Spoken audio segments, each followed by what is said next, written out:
Morning folks, how you doing? Welcome to another vlog episode. Now I've called this week's in, on and over Strangford Lough, so you can maybe guess what that involves, but I'll let you see in the rest of the video.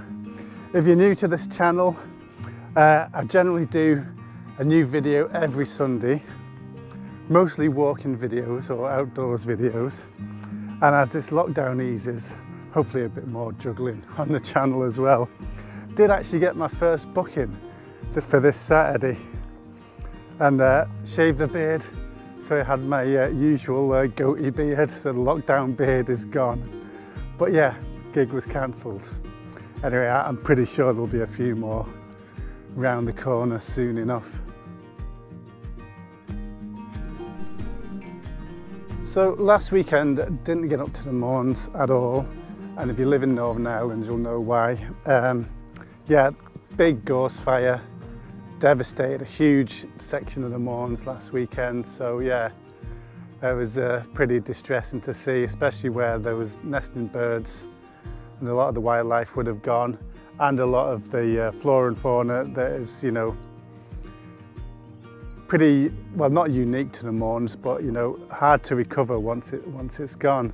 So yeah, that is pretty disappointing to see. I mean, there's a lot of speculation online about how it started, but yeah, whether it was a barbecue from an irresponsible camper, or whether it was a farmer trying to clear some of the gorse, I wouldn't like to speculate on. I'm not saying it was either of those, but you know, there are other places in Ireland where this is happening as well. So if it's wild campers, then I don't know what we do about the people that are irresponsible. I mean, we don't want to get to the point where there's, you know, laws being made against wild camping. You know, it's hard enough, you know, to get permission to walk. I think people don't appreciate that in the last century, near where I grew up, people had to fight for the right to roam. Yeah, in a few years' time, I'm sure we must be approaching the centenary of the Kinder Trespass. If you don't know about the Kinder Trespass, it's when a lot of the working people from near Manchester took to the hills to basically fight for their right to walk in the hills. Yeah, the idea that one person can own a mountain or huge swathes of countryside has never sat right with me. So yeah, I don't think people realise, you know, the hard-won battles that happened to give us that right to walk freely, more so in England than maybe the rest of the UK. And I think a lot of land in Northern Ireland and the rest of Ireland is still privately owned. So if people abuse that privilege by lighting fires and not respecting the countryside and not clearing up after themselves, we could get more enforcement, not less, which is what we want. But yeah, that is reliant on people being responsible and cleaning up after themselves. I know a few people online that regularly on their walks would pick up litter. I'm one of those people and you know, you're not doing it to be seen to be a good person. You're doing it because the place you walk, you want to be nice and tidy. And if enough of us are doing it, you know, maybe that'll send a message. I don't know what else to do. I don't know how you get this message across to people that it isn't something that they should be doing. But yeah, and if it is farmers that are setting these fires, I'm not saying it is, in case there's any farmers watching, but if there are, you know, practices that need to be controlled. I know that there's other sort of stuff, you know, that they have to adhere to in terms of when they put slurry on the land, when they can cut the hedgerows and things like that. You know, if these aren't being enforced, then they need to be enforced properly. But anyway, that's enough waffling about the fires in the Mournes. And if you didn't see the picture of the young woman firefighter fighting the fire in the Mournes, it was a brilliant image, so I'll stick that up here. And the name of the photographer if I can find it. So the first place we visited on our trip in, on and over Strangford Lough was Gibbs Island again. So yeah, we went there with our friends Mo and Rachel and her kids Esther and Elijah, and they were paddleboarding and swimming and kayaking on the loch there. So yeah, got a few nice bits of footage of them, and we had a wee chat about wild swimming generally and the precautions you might want to take. Yeah, Mo and her partner Paul have written a book about wild swimming in Ireland and some of the best spots, so I'll stick a link in the comments for that if you're interested in getting that. But yeah, enjoy the video.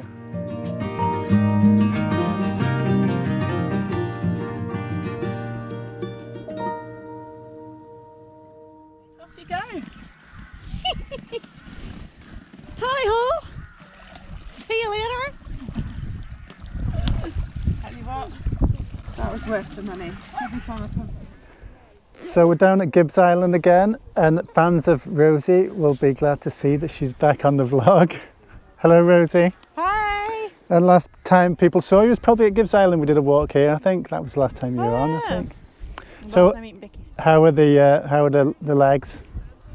Still sore. Still, but you've got a worse issue now, the shoulders. I know, I think I need to donate my body to medical science or something. Yeah, frozen shoulders on both my arms. Something that happens actually to quite a lot of people. It's very common. So it is, I suppose, as you get older or you get an injury, but just with physio and pain relief, it'll come back on eventually. Yeah. It's just time. So yeah, no walking for Rosie, not much of anything at the minute. Just little bits. Yeah. Little bits of stretching and physio and stuff, and that's it really. But it'll probably take a time and then we'll be grand again. Yeah. So today the plan was for us both to go for a swim at Gibbs Island here, but with our friend Rachel and Mo and the kids. But yeah, they went in, but I had a long day in the Mournes yesterday, so I decided not to go in today. So yeah, we're just having a coffee at the side here. So yeah, I got some nice drone footage again. So yeah, this will probably be part of another drones highlight video. So yeah, gonna film some more. Speak to you in a bit.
So we've got Esther and Elijah here who have just both been in the water there. Yeah, both were in the kayak, but then Esther was actually swimming. Yeah, it was actually really cool. I wanted to jump in, but like it was too deep, but they're just checking now if it might be.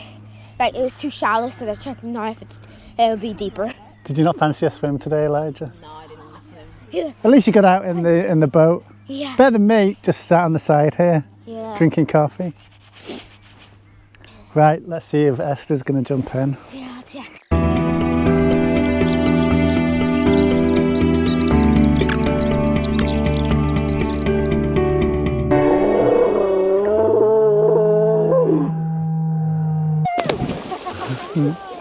I love the coming of face!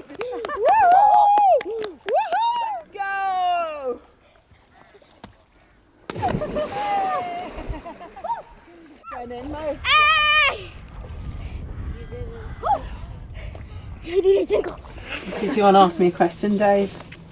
Yeah, so Rachel and Mo, what do you think of Gibbs Island as a swim spot then? Fantastic, actually. Had you not been here before, either of you? No. No, not here. I mean, I think you'd need to be very careful because it's tidal. So not just obviously careful, not to climb in mud, but you need to be careful because you could end up in bother. Yeah, it was pretty much high tide when we were here. Yeah, And I so mean, you really, the safest time really to swim is when the tide's on its way in. So that hour to half hour before, Yeah. as the tide's coming in. So at least it's pushing you back to shore then when So you've it's got pushing up. into shore, yeah. and we were with the kids today, and I mean they did really well as well. And because we were out on the paddle boards as well, it was a fantastic place to paddleboard. But with all these things, you need to be confident. Like I just think, we're confident swimmers. That Yeah. sounds really cocky, but I wouldn't want to come here with somebody who wasn't a confident swimmer. That's true. I mean, yeah, there has been accidents in Northern Ireland and deaths and stuff, so you do have to have your wits about you. It's certainly something I wouldn't do on my own. Like, it's always good No. to have people like you two who know what you're doing. I just think a lot of people I mean, we were on paddleboards today, but we say that all the time, that a lot of people are going out on paddleboards thinking it's like an inflatable toy. And then before they know, they're in major trouble. And I wouldn't let the guys on the paddleboards, the kids, without life jackets on. Yeah, It's brilliant though. I mean, it's brilliant that they're out. It's Yeah. fantastic. Like, look, what have we done? We've just, done our Sunday, and then at the end of the day, we've come met out with friends and hung out. It's yeah.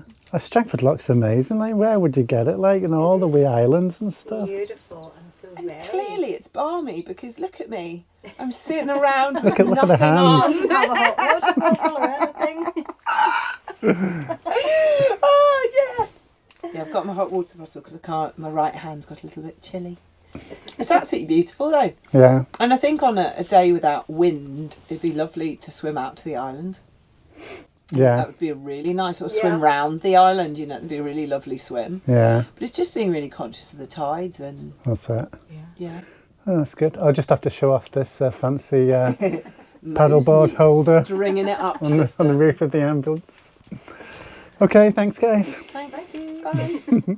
Okay, next up we have sunset over St Patrick's statue at Seoul, and I believe our correspondent Bob is on his way up there now. Thanks Bob. So yeah, I'm on the way up to St Patrick's statue at Seoul. So looks like it's going to be a fantastic sunset. We've had a good few days here, so I want to make the most of them before the weather turns again. So better hurry up and get to the top here.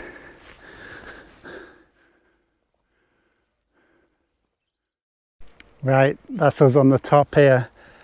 I'm debating whether to do a time lapse. The views are just amazing tonight, but it's which way to position it and still get the statue in. That's the problem. And you can't really do a time lapse with a drone. Or maybe you can. I must research that. Anyway, gonna get a drone set up, get some shots. The home point has been updated. Please check it on the map.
And finally we head down to the bottom of Strangford Lough to catch the ferry.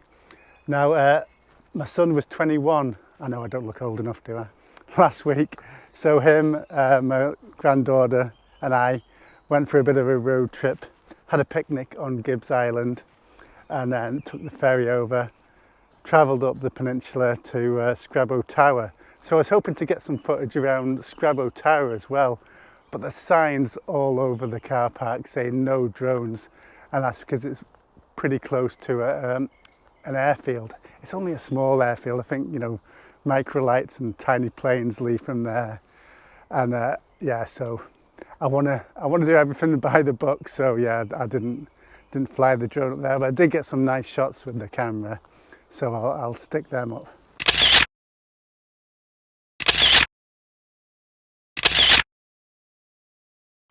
But yeah, a wee bit of footage of the Strangford ferry here.